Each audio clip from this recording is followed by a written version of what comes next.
So today we're going to be putting this mallet together. Let's see how it goes.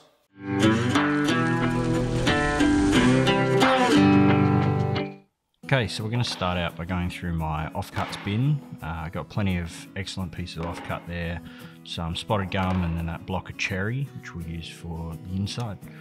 So I just used one of the other mallets as a bit of a mark out to see what kind of size I wanted to create, and then let's get to cutting it up.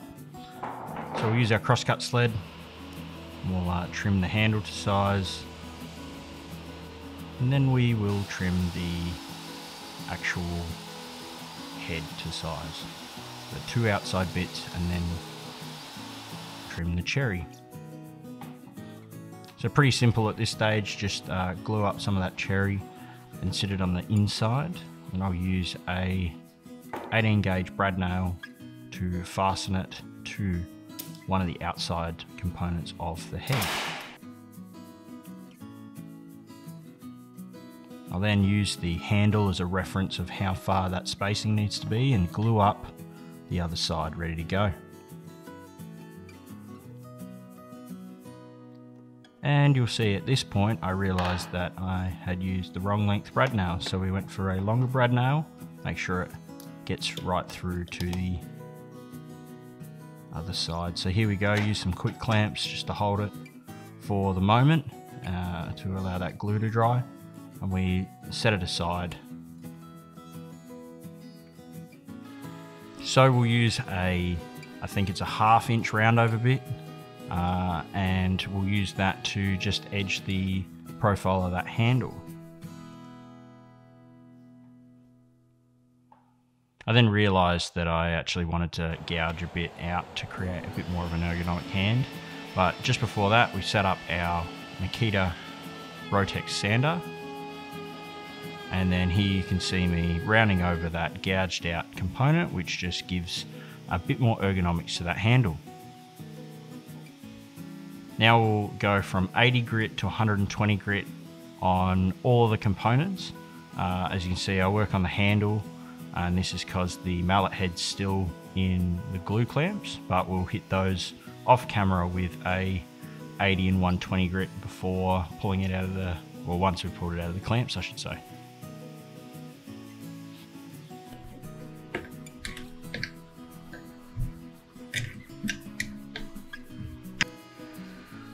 Now I'm putting a 45-degree chamfer on the bottom of the handle, and this is to stop it from chipping, but it also makes that pummel look quite good. Now you'll see me trimming up the head of the mallet, and this is just to flush cut all of those little offcut pieces of cherry. It looks like my fingers are super close to the blade here, but I think it must be an effect of the camera being so close, because in reality the width of the head means that my thumb is probably well over 1 inch away.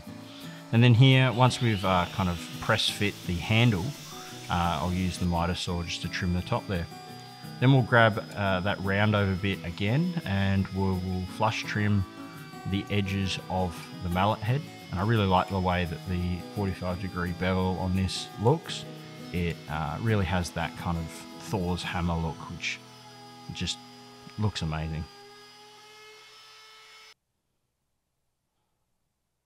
And now to the part that nobody really likes doing, but hitting everything with another 80 grit sandpaper, and then work our way up to 240 grit before putting the finish on.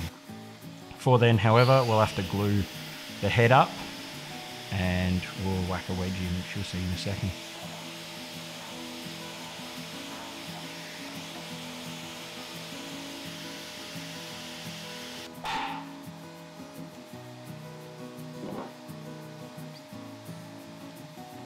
Really love these glue bots. I've got one set for a narrow gauge, and I've got another one set for wide, which is better for large panel glue ups.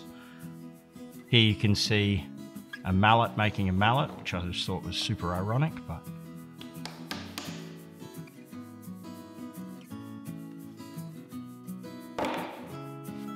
so we'll throw it in some clamps overnight, and that's just while the handle is drying.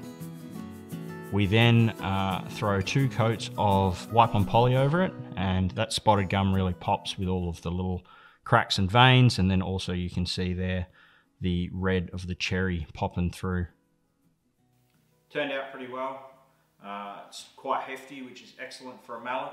So if you want to see more videos like this, hit that like button, subscribe, you know the drill, and keep making stuff, and we'll see where we go. Cheers.